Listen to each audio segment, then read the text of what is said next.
magpainit ng mantika, isunod ang bawang, igisa natin ang bawang.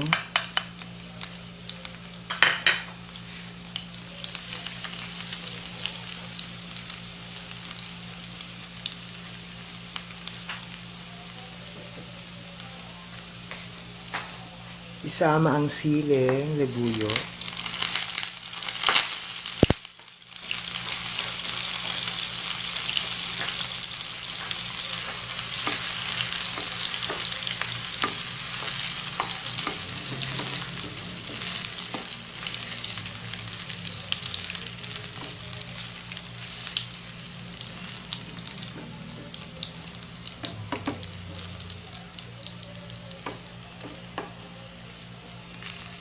Then, isunod ang 10 tablespoon of water.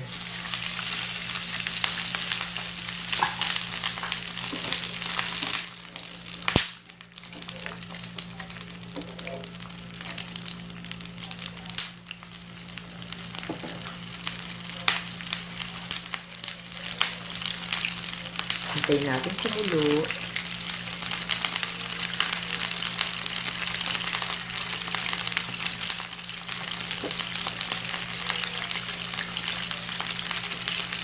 Kapag kumukulo na,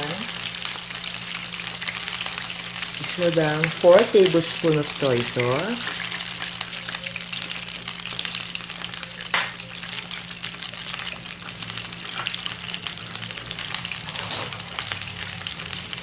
Two tablespoon of oyster sauce.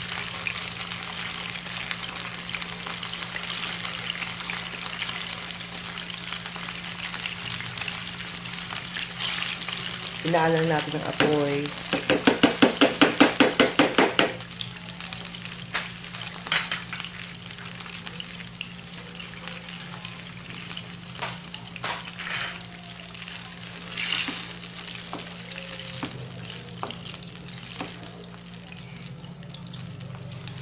Then, lagyan natin ng 1/4 teaspoon ng pamintang durog.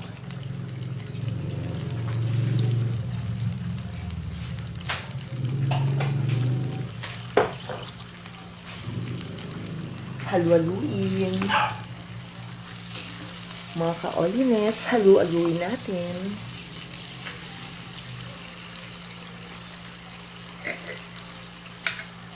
Then, lagyan ng half teaspoon ng sugar.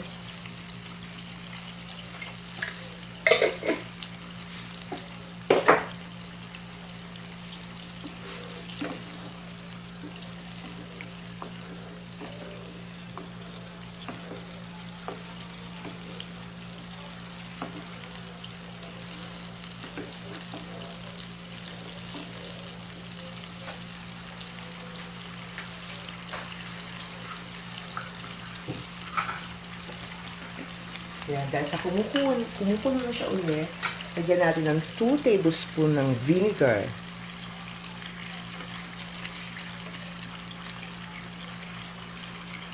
Hayaan lang natin siya kumulo.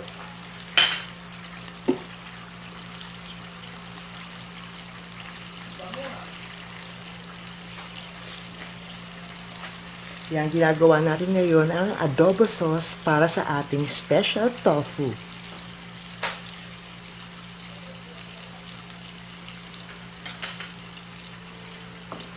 Yan, kumukulo na siya ulit.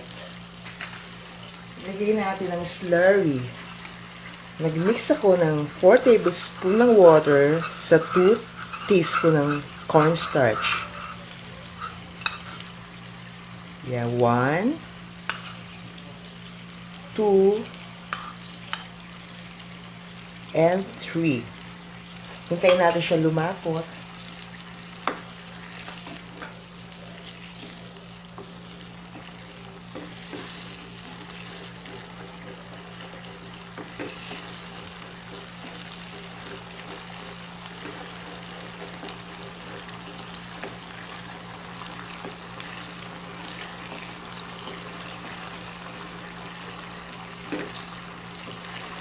Yan. Meron na tayong adobo sauce.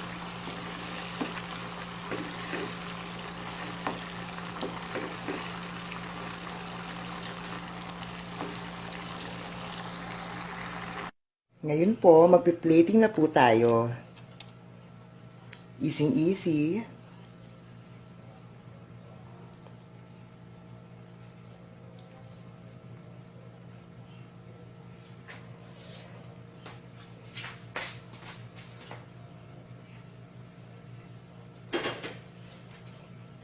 Ipo-pour lang natin or ibubuhos yung ginawa nating adobo sauce. And then, for the final touch, lagyan natin siya ng sibuyas na mura sa ibabaw.